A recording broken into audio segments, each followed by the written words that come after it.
तो दोस्तों कैसे हो आप लोग। दोस्तों मेरे YouTube चैनल में स्वागत है। दोस्तों क्या आप लोग को पता है कि दीपावली फिल्म से खेसारी लाल के बहुत जल्द गाना आने वाला है। दीपावली फिल्म किसका है आप लोग को पता है, इस भाई का है जिनका नाम है नीतीश यादव।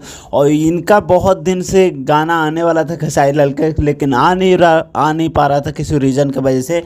लेकिन अब गाना कल रिकॉर्डिंग हुआ है मुंबई में। रिकॉर्डिंग हुआ है तो इसका मतलब एल्बम गाना होगा, और एल्बम ही गाना होगा, क्योंकि बोलबम गाना नहीं होगा, एल्बम ही गाना होगा। और नीतीश तिवारी के चॉइस को आप लोगों को पता है, ये भाई यूट्यूबर है तो इसका चॉइस तो भाई महंगा पैसा लगा कर लेगा, तो गाना तो बहुत ज़बरदस्त लेगा।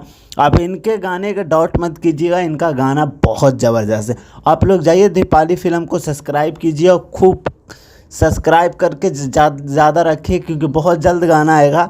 ये महीना के लास्ट वीक तक गाना आ ही जाएगा। देखते हैं आता है या इस महीने, या ये महीना बाद आता है, या अगले महीने बाद आता है। और गाना बहुत ज़बरदस्त होगा। वीडियो का हाई क्वालिटी रखा जाएगा दीपावली फिल्म पे।